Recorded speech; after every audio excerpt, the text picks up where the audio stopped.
Okay, so what we're doing today, because people have had questions about the Zoom H6. So it is a 6-track recorder, and so what I'm doing right now here, there's a couple of things I'm playing with.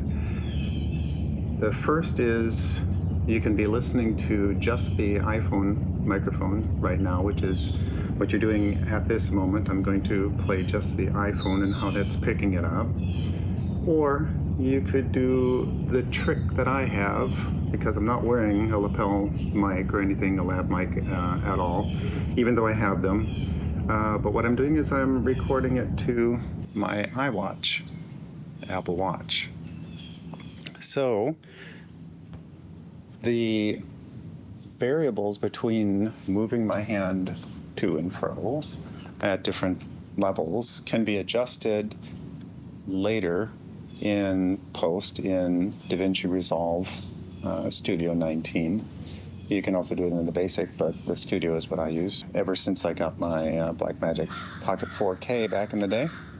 But that allows you to adjust for the variables in volume and also in the quality of how it can remove the background sounds and things like that. This is always a trick that I have in some of my videos in where I don't have, well, like in these shirts, because we're training today as well, physically. I don't often wear an overcoat, or I don't often wear an extra button-down shirt, something with the ability to hide a lav mic easily. And this, of course, makes it so that I can just adjust it in post later. And Davinci Resolve 19 does a really good job with that. So now back to the H6. Okay, so I do that clap beforehand because I'm going to sync up the voice memo basically from the iCloud account later on to the footage that you're seeing right now. The H6, I've got this in a nice little crazy ass little wind muff there, and this is one of the modules that you can get on there, and this is an XY mic, and you also have the ability to plug in with this particular module this external audio. So I could plug in a Rode Wireless Go and send that to this as well, or anything else that has a 3.5 millimeter plug. The case here, of course, I do highly recommend if you're going to do any type of field work. This is, let me pull this out for a second. What I'll do is I'll show you the features of it. First of all, is you have access to everything, and I mean, as far as this goes, this, however, rain will get in here, but for splashing and so forth, it's something that you can use to help protect. But this gives you access to all the ports basically on it, and including bottom and the back as well. And I'll put the links in the description for you. So this, of course, is the batteries. You've got a mounting hardware, and so you have a sleeve where you can, of course, mount this to anything, a pole, boom pole, whatever else. And this has enough of a tack on here that if you're on a boom pole, it's gonna grip, so you don't have to worry about it sliding around on that. It's a worthy case. The ability to get this out is commensurate with how much skill you have with your fingers. Okay. So this is the actual device, and you have the SD card slot in there. So the neat thing about this, and I'm just going to go over the really basic stuff. 1 and 2 here are basically for that mic. So if I turn this on for a second, and there we go. So turn those on, and basically the sound input is coming from there, as you can see by the meter reading. Oh. And I click that back on there. It produces really good quality sound. What I'm going to do is I'm going to go ahead and record a segment here all the way up to pick up quite a bit of sound from the environment. In fact, that's when I'll just let it run here for a second.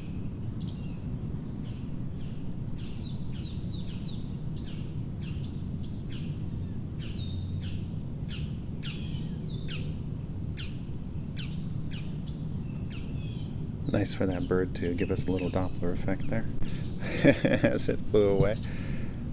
And I'm going to pause. So you can hear the difference between going from my watch microphone.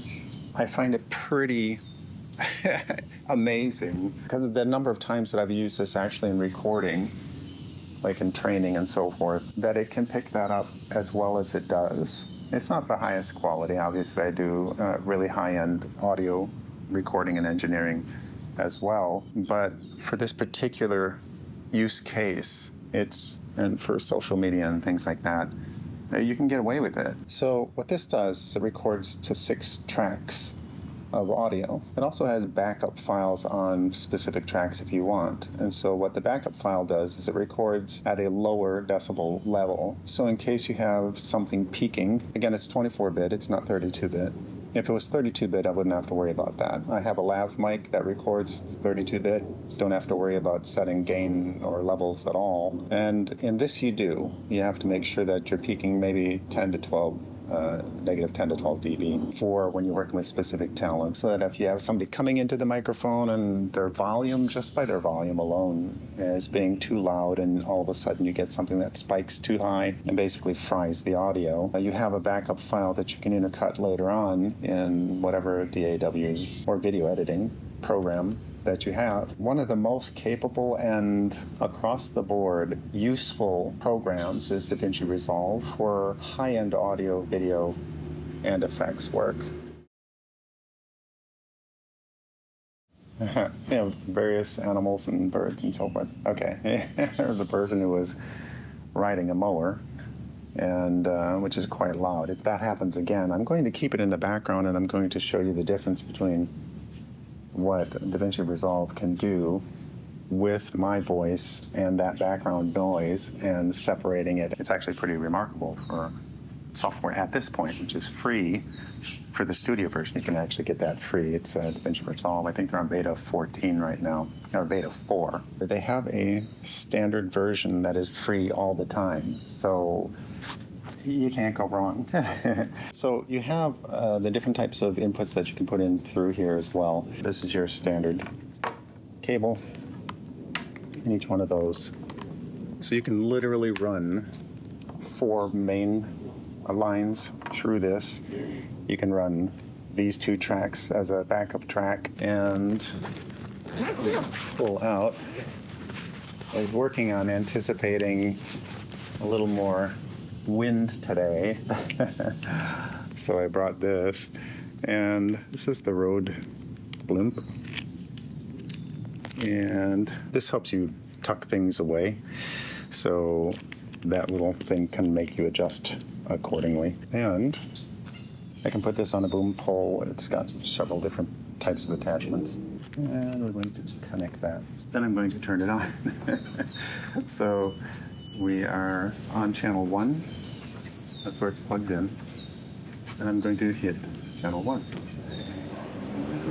There we go. So before I do any recording, we're just going to take my audio from here. And so as I speak, you're going to hear that lawnmower revving up really loud and so forth. And what I'm going to do is tune that out through the software, and you'll hear how my voice changes. You'll hear the background go out and hopefully remove a lot of that noise.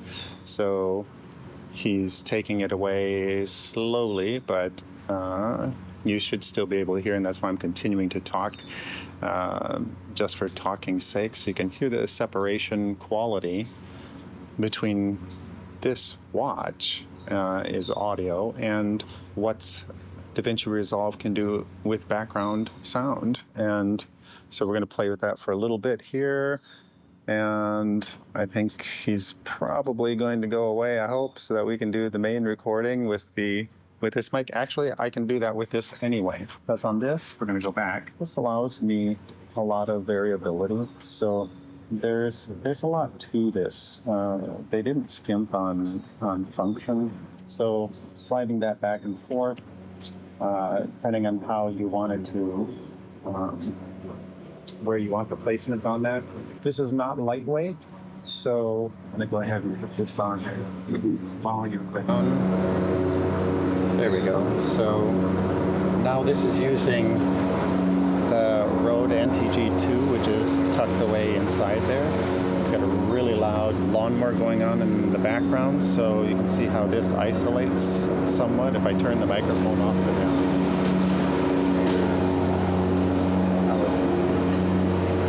That sound. So it's more directional.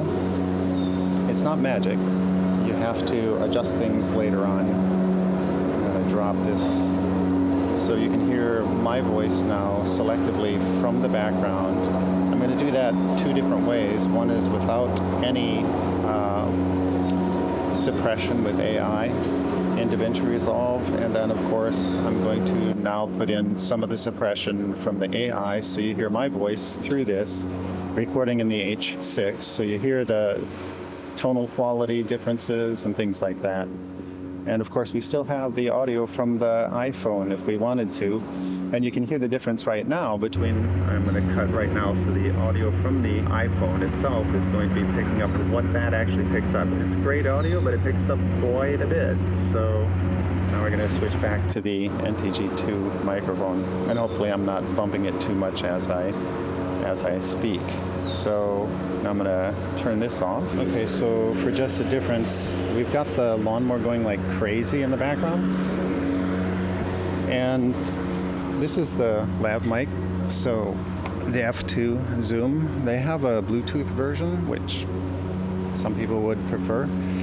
And what I would normally do is wear this, of course, tuck the wire behind me and all that other stuff. But this is so you can hear the quality when a person's voice is mic'd well and they have extraneous sound going on in the background, so you can get a sense for how these devices, from the watch audio, which is what we're going to play with right now. So this is the watch audio.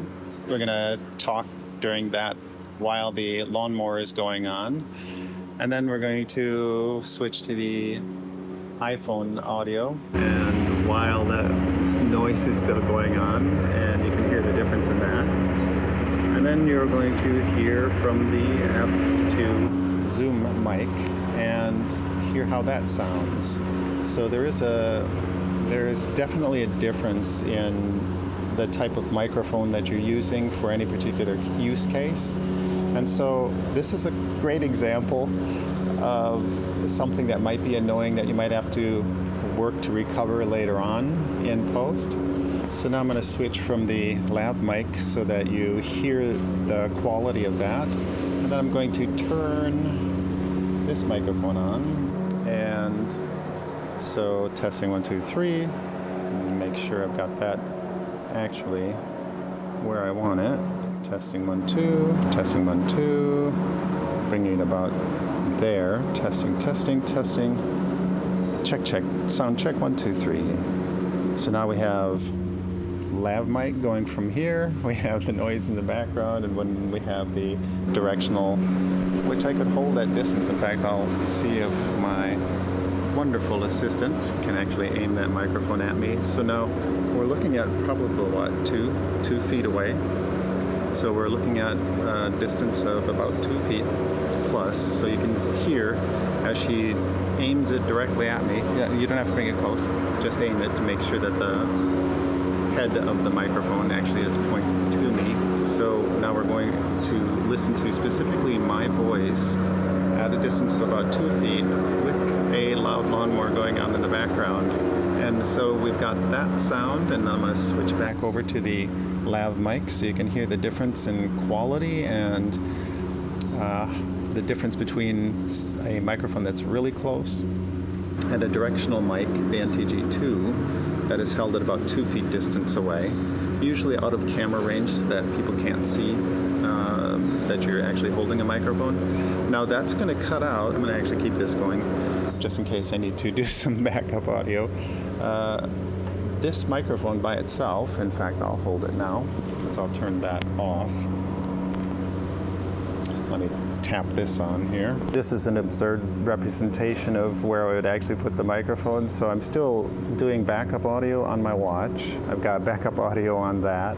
And the nice thing is in Davinci Resolve later on you can work hard to repair anything that might have been thrown off.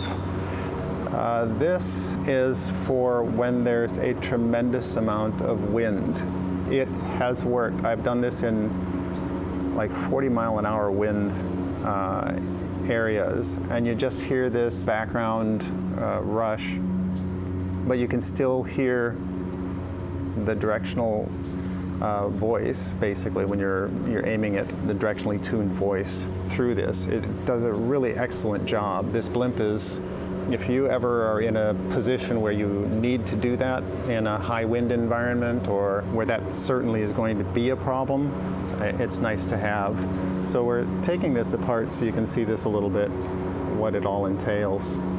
And I'm just unscrewing the two screws at the bottom, just enough to slide, and that's all that is. It's a nice spacing. It's got some honeycomb pattern in there, and it's got a material in there that helps diffuse the wind. And here is a slide rail that basically houses the NTG-2. This microphone by itself is just a directional mic, and there are some directional mics, I forget what the name is, but they're like, you know, you can go at $1,200, $7,000 and so forth. I think this one way back several years ago was probably $200-300. I'm sure you can get deals on it now. They've got a 10-year warranty on these. I took it in once because I had an issue with something that was going on, and it turns out it was more likely my cable, so they sent it back. Excellent service. So Rode does a really great job. They stand behind their work. And this particular one, as you can see, fits on that, mounts perfectly. When you're troubleshooting something, you want to make sure that you go from, it's like when you're driving a car and all of a sudden the car just is not working, and you're thinking all of a sudden it just shuts down. It's like, oh crap, you know, what's wrong with the engine, things like that, especially if you're driving Audis. If you don't do the first thing first, which is just check the gas, if it shows that the gas is still full, check the gauge, make sure that the gauge is actually working. Put a little gas in it, because I had a friend, unfortunately, who went through, got a fuel pump and everything else from a mechanic, and it turns out that it was just, the gas gauge was in error and was showing that it was full when it wasn't. And so he spent X amount of dollars when all he had to do was just spend for a gas gauge.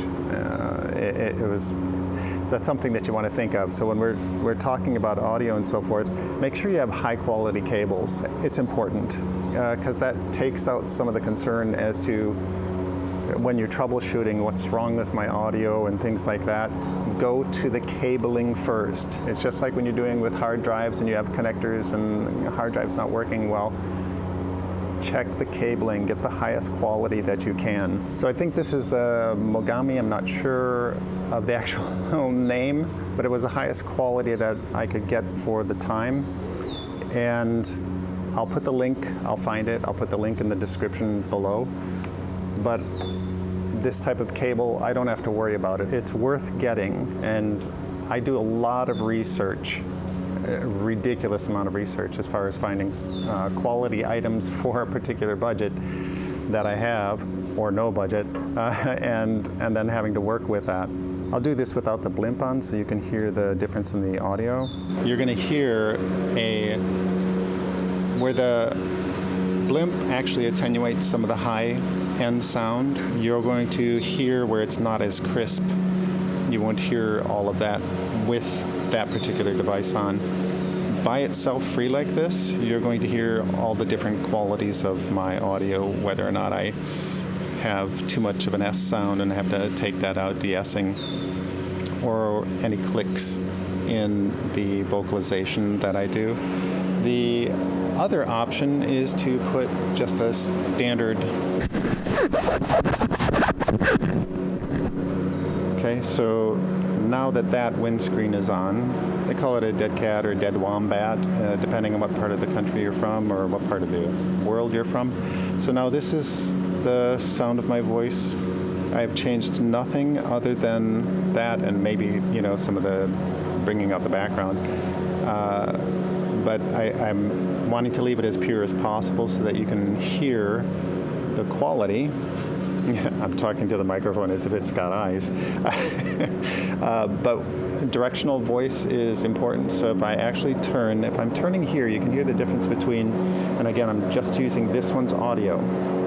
So it'll pick up my sound of my voice, but if I turn into it and I actually am talking, you can hear the quality of my voice is different than what it is when I'm actually turning this way and looking away. So that's important in how you aim a shotgun microphone and so forth. You can see what we have on here is basically what they're reducing the amount of vibration that gets to the microphone so that you don't have that impacting you as well. And everything about this is about sound isolation, so that the actual manipulation of the boom pole that you're using or that your hand here doesn't easily transfer as loud thumping. Something you'd take 120 hertz and just drop it down. But sometimes you can't get that. So what I'm going to do is I'm going to tap this a little bit. And so as I continue to talk, as I hit this, you're going to hear some difference between doing that there or directly hitting the microphone. And you'll hear how that sounds, and there is a difference. Even if I'm just like tapping the cable, sometimes tapping the cable will cause a lot of tremendous amount of sound reverberation through to the audio equipment if this device that you're recording from isn't isolated from that vibration. And so rubbing, so if I do rubbing, sometimes that will cause, but you'll see how well that takes out, including just rubbing the cable itself. So you'll hear the quality of that, and it's important to have that sound isolation, vibration isolation from your recording device. We're going to shove it back into the device here, and it just goes through the slide rails like that, just fits right in there. You get it so that it's extended into the groove here so that you can put the cap on without problem, and just tighten it down. And that way it doesn't slide back and forth any more than what you've intended for it to do. And this is just for keeping it on the rail, so that I can put this back into here. There we go. Okay, that's on. And again, that just mounts the blimp to the rail.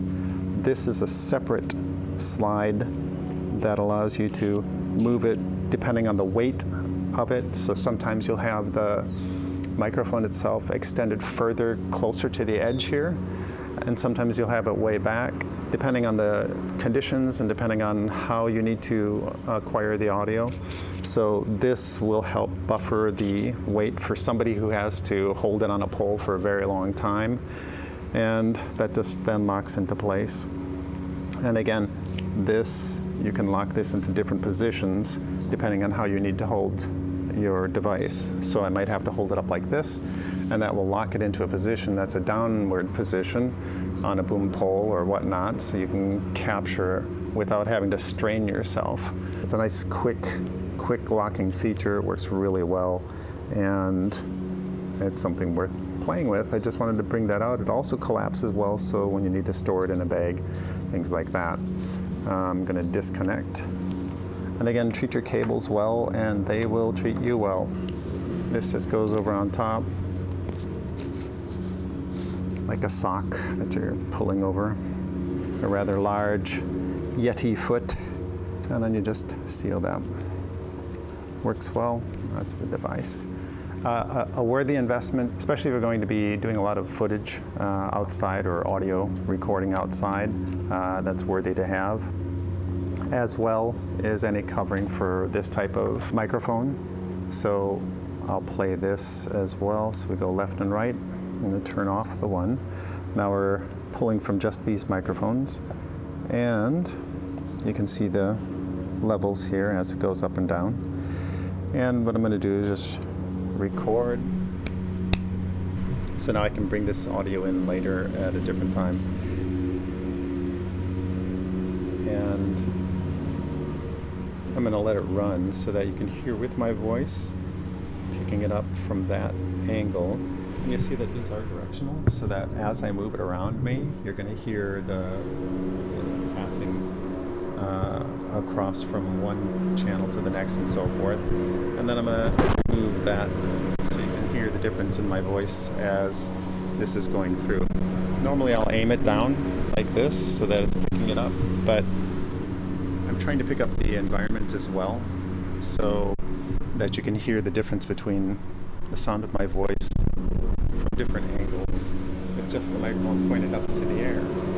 Back to me, it picks up the general area, so you'll hear my voice traveling from one side to the next, depending on where I move this microphone or how I move around the microphone. You can actually put a cap on. They have a cap where you're just using that, and it's a smaller device, so you don't have to actually have that on. It also comes with, which I didn't bring today, a mid-side mic as well, so it'll pick up your basically mid and side channels, which you can then in software later change the input. So it goes on and off really easily. And you can do audio monitoring right there, which is typically what we'll do. If you want more information on this, let me know. I do have also, which we won't get into putting on today, but this, which we've used in shoots before, it's a belt that goes around your waist and snaps into place really nicely. You can adjust it really well. It has this little additional piece, and sliding that on, you get a good hook,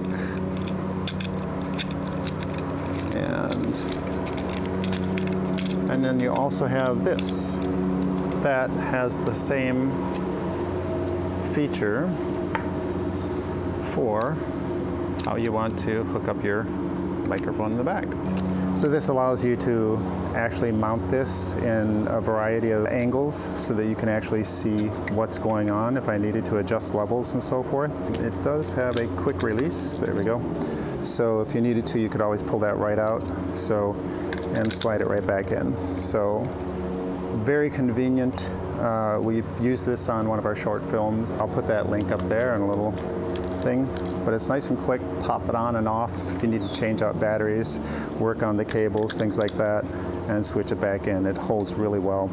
Right now we're gonna close with less of the audio from the lawnmower in the background. I will certainly go into Davinci Resolve later, and what happens is every time that I clap and I do from multiple sources, what I can do is just drag them all in and then select them all. And then basically tell Davinci Resolve, right click on it and say auto align, and then align, because I'm not using time code on this, auto align by waveform. And it will assemble, and then you can do it with append, which will put it all together into multiple tracks underneath the same video track. That's what's so nice about doing that with Davinci Resolve. I'm keeping this on the outside because I want to go from like the audio on the iPhone right now and how that sounds. You can hear how it picks up the sound. We'll just be quiet for a little second.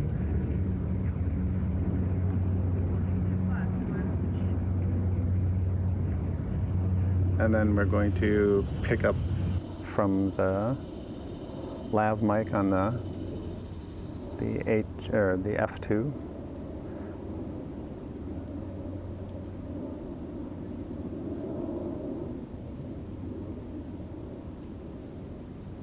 Then we'll do my watch, which is just picking up from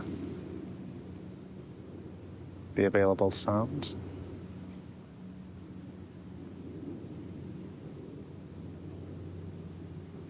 Then I will get the H6.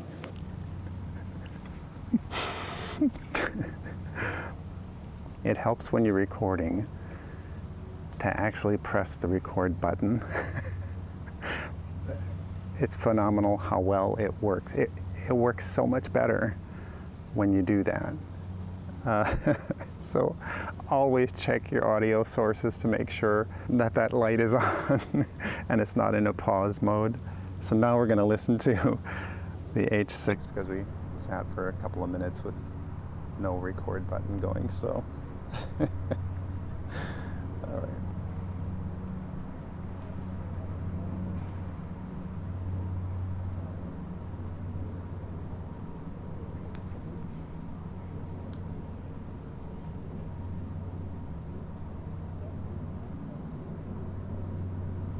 Now we're going to do it without the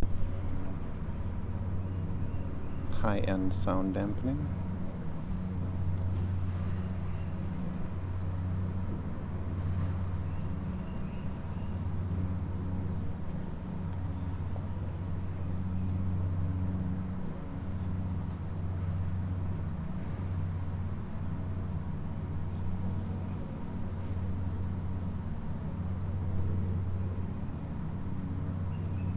I hope that helped you. This gives you a lot of variety and options, gives you some samples of things for different conditions, and Davinci Resolve's ability to take out some of the sound, like that lawnmower that's in the background. But again, proximity to the recording device is always a plus. But it's nice to know that you can take audio even from my watch, which is not aimed at my face right now. It is recording my voice, and now this is just the watch audio, by the way. And I'm going to bump it up a little bit so there's AI processing that it can do. And obviously, if I'm turning and aiming it back at me, there's a different quality in the sound that it's recording. But again, in a pinch, that gets some really good audio. Okay. Again, thumbs up please and subscribe, and if you have any other questions, put them in the comments below. And I hope you have a good day.